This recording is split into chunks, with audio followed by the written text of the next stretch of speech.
War. They tell you it is about glory. They tell you it is about protecting the innocent.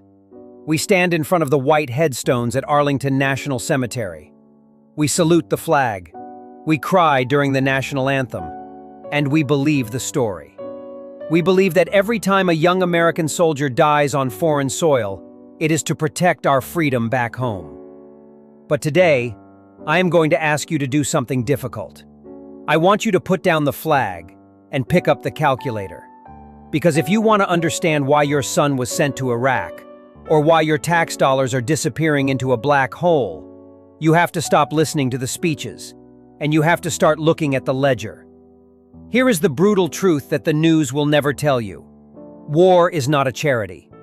War is not a crusade for democracy. War is a lawsuit filed with Ballistics. It is a violent negotiation. It is a hostile corporate merger where the shareholders are the banks, and the currency is human life. General Smedley Butler tried to warn us 90 years ago. He said war is a racket. But today, it is much more than a racket. It is the foundation of our entire economy. Think about this. The United States is $35 trillion in debt. Our bridges are crumbling. Our schools are failing. But we always have money for missiles. Why? Is it because the world is that dangerous? Or is it because we cannot afford to stop? What if I told you that peace would actually bankrupt the United States? What if I told you that the F-35 fighter jet program is not really about defense, but about keeping 45 different states employed? What if I told you that Saddam Hussein was not killed for being a dictator, but for trying to change the currency of the oil market? In this documentary, we are going to peel back the layers of propaganda. We are going to follow the money. We will travel from the opium fields of the British Empire to the banana plantations of the CIA. We will uncover the secret emails about Libyan gold. And we will end up in the silicon factories of Taiwan, facing the next great war. We are going to answer the most painful question of our time. Is the American empire protecting the world? Or are we just a business that sells violence? Welcome to Fiscal Folklore, and this is the business of war.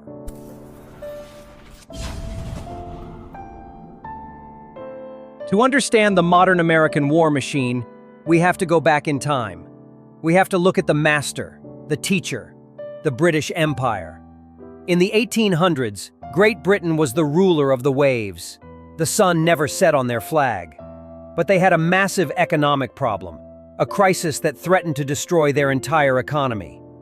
That crisis was tea. The British people were addicted to tea. They bought millions of pounds of it every year, and there was only one place to get it: China. But here was the problem. The Chinese did not want anything Britain was selling. They didn't want British wool. They didn't want British clocks. The Emperor of China famously said, "We possess all things. I have no use for your country's strange objects." This created a trade deficit. Britain was buying tea with silver. Massive amounts of silver were flowing out of London and into Beijing. The British treasury was bleeding to death. They faced a currency collapse. So the gentlemen in London came up with a plan. They needed a product that the Chinese would buy. A product that would guarantee repeat customers. A product that defied logic. They chose opium. They grew the poppy fields in British India. They processed it into black tar. And they became the world's largest state-sponsored drug cartel. The British East India Company began smuggling thousands of tons of opium into China. It worked. Within a few years, millions of Chinese men were addicted. Society began to crumble. Families were destroyed. But in London, the silver was flowing back. The trade deficit was fixed. The shareholders were rich. But then, the Chinese government tried to save their people. In 1839, a Chinese official named Lin Zexu seized the British opium stockpiles. He destroyed them. He dumped the drugs into the sea. Now, pay attention. If this was about morality, Britain would have apologized. But this was business. When China destroyed the opium, they didn't just destroy drugs. They destroyed British property. They destroyed shareholder value. The merchants in London were furious. They lobbied the parliament. They demanded their money back. And the British government did not send diplomats. They sent gunboats. They sent the Royal Navy to bombard the Chinese coast. They slaughtered thousands. They forced China to sign the Treaty of Nanking. And what did that treaty say? Did it talk about freedom? No. It forced China to pay 21 million silver dollars to the British government. It forced China to open its ports to British trade. And it forced China to give up a piece of land called Hong Kong. This was the first modern war for a market. Britain literally bombed a sovereign nation into addiction to balance their checkbook. They taught the world a lesson that day, a lesson that America would learn very well. If you cannot compete with a country's economy, you destroy it with your military. But as the 20th century arrived, the model evolved. Empires realized that selling drugs was too messy. It looked bad on the front page of the newspaper. They needed a new product, something innocent, something wholesome, like a banana. And this brings us to the rise of the American empire, and a company that became more powerful than God.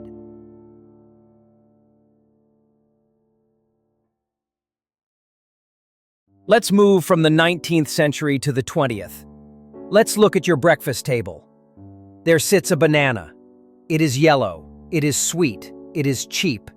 It seems innocent. But that fruit has caused more bloodshed in the Western Hemisphere than any religious war. In the 1950s, there was a company called the United Fruit Company. Today, you know them as Chiquita. But back then, in Central America, they were known as El Pulpo, the octopus, because their tentacles were everywhere. They owned the railroads, they owned the mail system, they owned the electricity, and most importantly, they owned the land. In Guatemala, United Fruit owned 70% of all the arable land. But they only farmed a small fraction of it. They kept the rest empty, just to prevent competition. Meanwhile, the people of Guatemala were starving. In 1951, a man named Jacobo Arbenz was elected president of Guatemala. He was not a communist. He was a capitalist.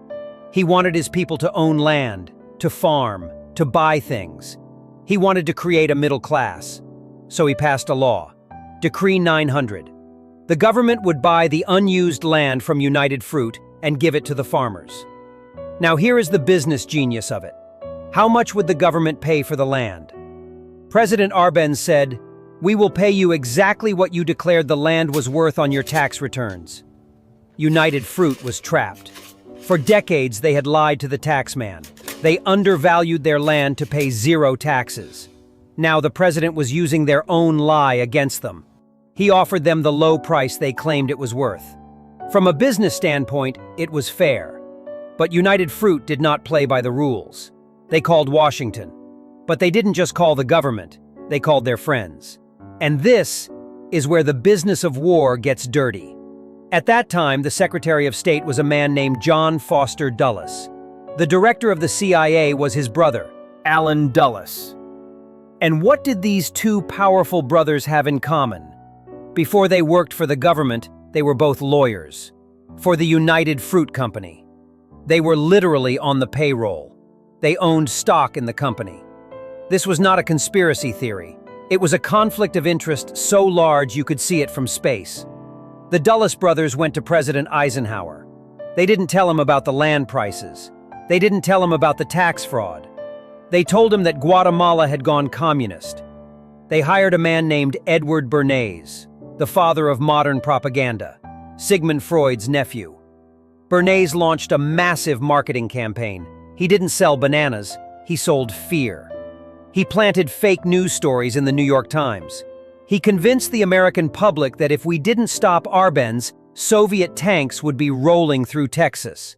It was a lie, a total fabrication, but it worked. In 1954, the CIA launched Operation PB Success. They bombed the capital city. They armed a rebel army. They drove Arbenz into exile. And they installed a brutal military dictator named Castillo Armas. What was the first thing the new dictator did? Did he improve the schools? Did he build hospitals? No. He canceled the land reform. He gave all the land back to United Fruit. He banned labor unions, and he cut the taxes on corporate profits. United Fruit's stock price soared on Wall Street. The shareholders were happy. The dividends were paid. But the price? Guatemala plunged into a civil war that lasted 36 years. 200,000 people were killed. Mayans were massacred. All to keep the price of bananas low in American supermarkets. General Smedley Butler was right. The Marines were just the muscle for the corporations. But by the 1960s, the model changed again. The war machine realized something important. Invading countries for bananas is profitable, but there is something even more profitable. You don't just sell the war, you sell the weapons to fight the war. You turn the military itself into a domestic jobs program. This brings us to the ultimate trap, the F-35.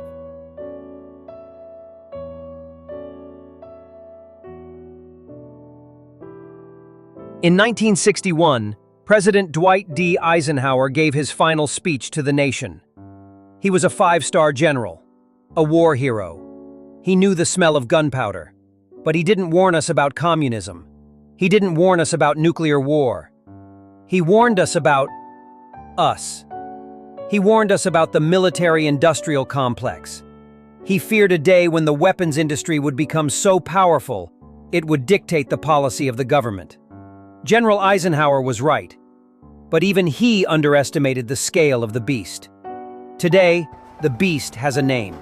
It is called the F-35 Lightning II. Let's look at this aircraft, not as a weapon of war, but as a financial instrument. The F-35 program is the most expensive weapon system in the history of the human species. The total projected cost? $1.7 trillion. That is more than the GDP of Russia. That is more than the GDP of Australia, for one airplane. Critics hate it. The Pentagon's own testers have found hundreds of defects. The ejection seats had problems. The software crashes. The stealth coating peels off. In a normal free market, a product this flawed and this expensive would be canceled. The company would go bankrupt. But the F-35 cannot die. It is immortal.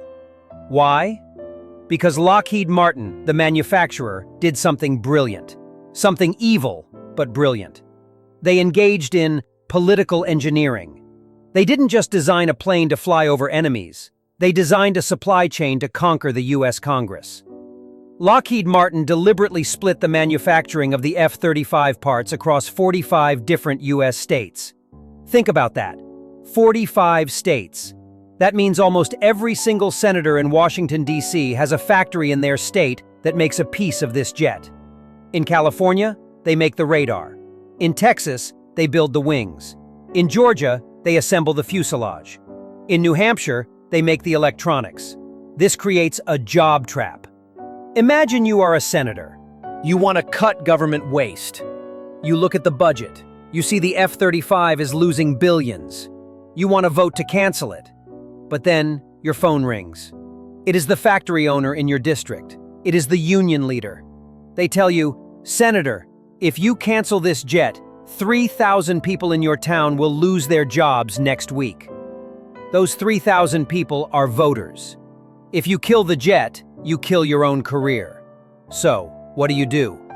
You vote to approve the budget. You vote to buy more jets that the Air Force doesn't even want. This is why the United States spends more on defense than the next 10 nations combined. It is not because the world is 10 times more dangerous. It is because defense spending is actually a domestic jobs program. It is the greatest socialist program in the history of capitalism.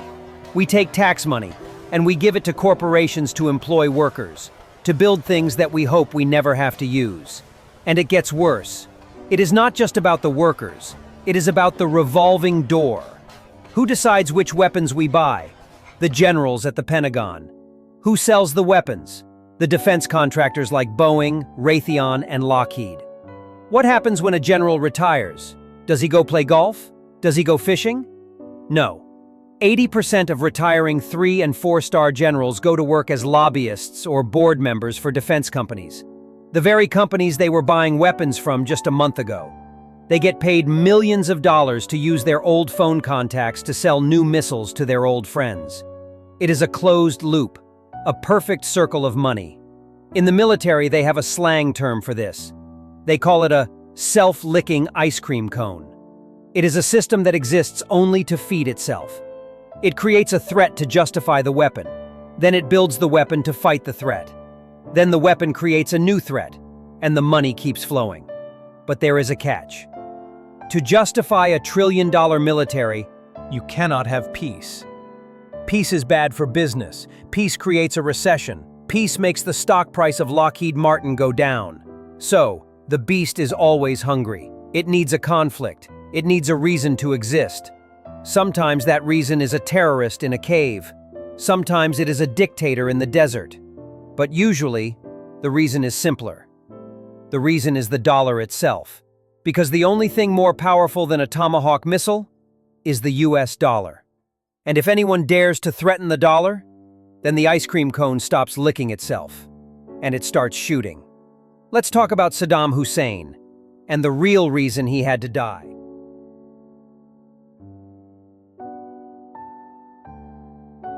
Now, we arrive at the deepest secret. The F-35 creates jobs. That is true. But there is something the American empire protects even more than its factories. It protects its wallet. To understand why we really invaded Iraq and Libya, you have to understand a specific date, August 15, 1971. President Richard Nixon went on television. He announced that the United States was breaking the promise. He took the dollar off the gold standard. Overnight, the US dollar became fiat money, paper, backed by nothing but trust. This was a disaster waiting to happen. If the dollar was just paper, why would the world hold it? Why would countries keep their savings in American banks? The US economy was about to collapse. So Washington made a deal with the devil. In 1974, Secretary of State Henry Kissinger flew to Saudi Arabia. He made an offer to the House of Saud. The United States would provide total military protection to the royal family. We would sell them the best weapons. We would guarantee their throne forever. In exchange, Saudi Arabia had to do just one thing. They had to price every single barrel of oil in US dollars. And they had to demand that the rest of OPEC do the same. The Petrodollar was born. This was genius. Every country on Earth needs oil. To buy oil, they need US dollars. To get US dollars, they have to sell us their goods cheap. This system allowed America to print money out of thin air and buy the world's resources for free. It is the greatest economic cheat code in history. But it has one weakness.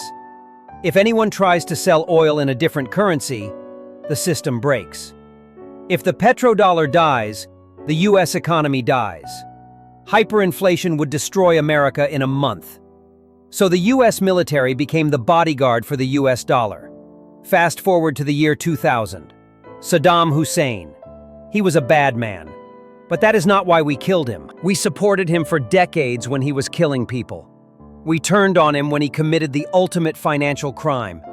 In October 2000, Saddam announced that Iraq would no longer accept US dollars for oil. He said the dollar was the currency of the enemy. He demanded payment in euros. The media laughed at him. But then, it started working. In 2002, the euro was rising. Countries started buying euros to pay Iraq. The petrodollar began to crack. Months later, shock and awe began. The US invaded. And what was the very first thing the American administration did when they took over Baghdad? Before they set up a government, before they fixed the electricity, they switched the sale of Iraqi oil back to US dollars. Mission accomplished. The currency was saved, but the threat didn't end there. In 2011, another leader tried to escape the plantation. Muammar Gaddafi in Libya. Gaddafi had a dream. He wanted to unite the African continent. He looked at the resources of Africa, the oil, the gold, and asked, why are we trading in paper money from Europe and America? He proposed a new currency, the gold dinar, a currency backed by real gold. He planned to sell Libyan oil only for gold. He called on African and Muslim nations to join him. This would have destroyed the French franc in Africa, and it would have crippled the US dollar. Suddenly, the Western media told us that Gaddafi was killing his own people. We had to intervene for humanitarian reasons. We bombed Libya. We destroyed his government. Gaddafi was captured and killed in the street. Was it really about human rights? We don't have to guess. We have the proof. Years later, the emails of Secretary of State Hillary Clinton were leaked to the public. One email, dated April 2, 2011, from her advisor Sidney Blumenthal, reveals the smoking gun. The email explicitly states that Gaddafi had 143 tons of gold and a similar amount of silver. The email says, quote, "This gold was accumulated prior to the current rebellion and was intended to be used to establish a pan-African currency based on the Libyan golden dinar." And then, the email explains the danger. Quote, "This plan was designed to provide an alternative to the French franc." There it is, in black and white. It does not mention saving civilians. It does not mention democracy. It mentions gold and currency. Gaddafi was killed because he tried to start a central bank that competed with the Western banking system. The message to the world was clear. You can be a dictator. You can kill your people. We might look the other way. But if you touch the dollar, if you threaten the privilege, we will turn your country into a parking lot. But today, a new threat is rising. One that we cannot simply bomb. Because this time, the resource is not oil. It is sand. And the enemy is not a desert dictator. It is a superpower. We are entering the era of the Silicon Shield.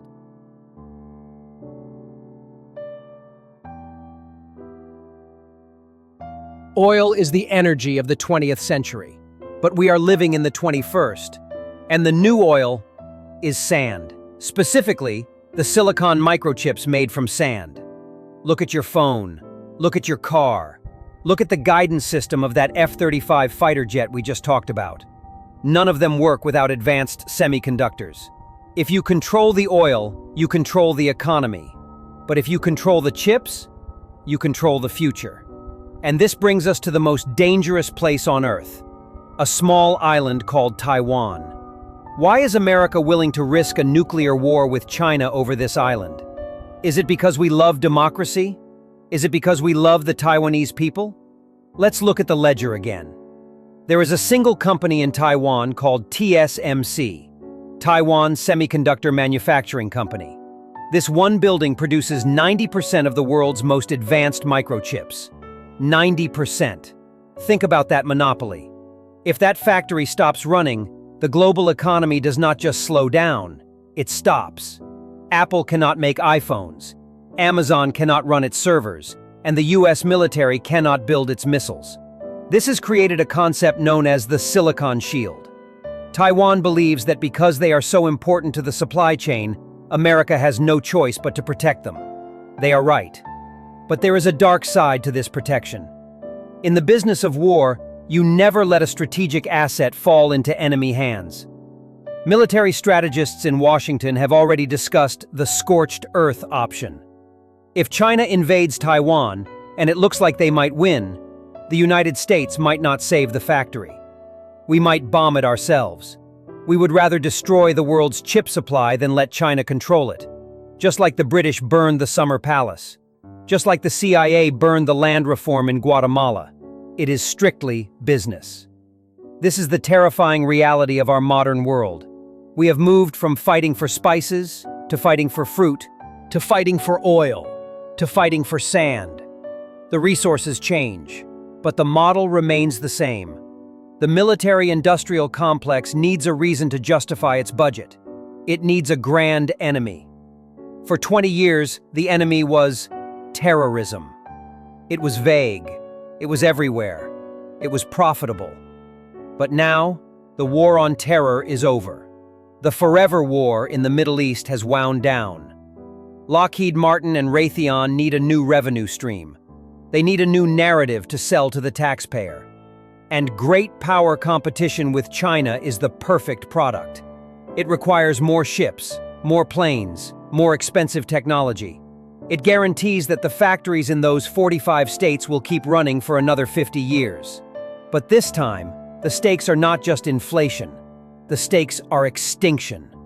We are walking a tightrope. On one side, we have an economy that is addicted to war spending, an economy that literally cannot afford peace without collapsing into a recession. On the other side, we have the risk of a real war, a war that could end civilization. So, where does that leave us? Where does that leave you, the taxpayer, who is paying for all of this? So let's go back to where we started. Arlington National Cemetery. The rows of white stones. When you look at them now, do you see heroes? Of course, they are heroes. They gave everything. But do you also see the ledger? Do you see the opium profits of the 19th century? Do you see the banana dividends of the 1950s? Do you see the petrodollar? Do you see the factory jobs in 45 states? We have built a machine that cannot be turned off. We are trapped in a business of war. If we stop fighting, our economy crashes. If we keep fighting, we lose our soul. And eventually, we might lose everything. General Smedley Butler spent 33 years in the Marine Corps. He won 2 Medals of Honor. And at the end of his life, he didn't call himself a hero. He called himself a gangster for capitalism. He wrote, "I spent most of my time being a high-class muscle man for big business, for Wall Street and the bankers. In short, I was a racketeer, a gangster for capitalism." His warning is more relevant today than ever before. The question is not, can we afford war? The terrifying question is, can America afford peace? If the answer is no, then what does that say about us? Thank you for watching this investigation. If you believe that history should be measured in truth, not just in flags, then welcome home. This is Fiscal Folklore. We are building a community of critical thinkers who are not afraid to look at the ledger. Please subscribe and turn on notifications, because the next file we are going to open is even more controversial. And leave a comment below. I want to hear from the veterans and the taxpayers. Do you think we can ever break this cycle? Or is the machine too big to fail? I am Arnold, and I will see you in the next chapter.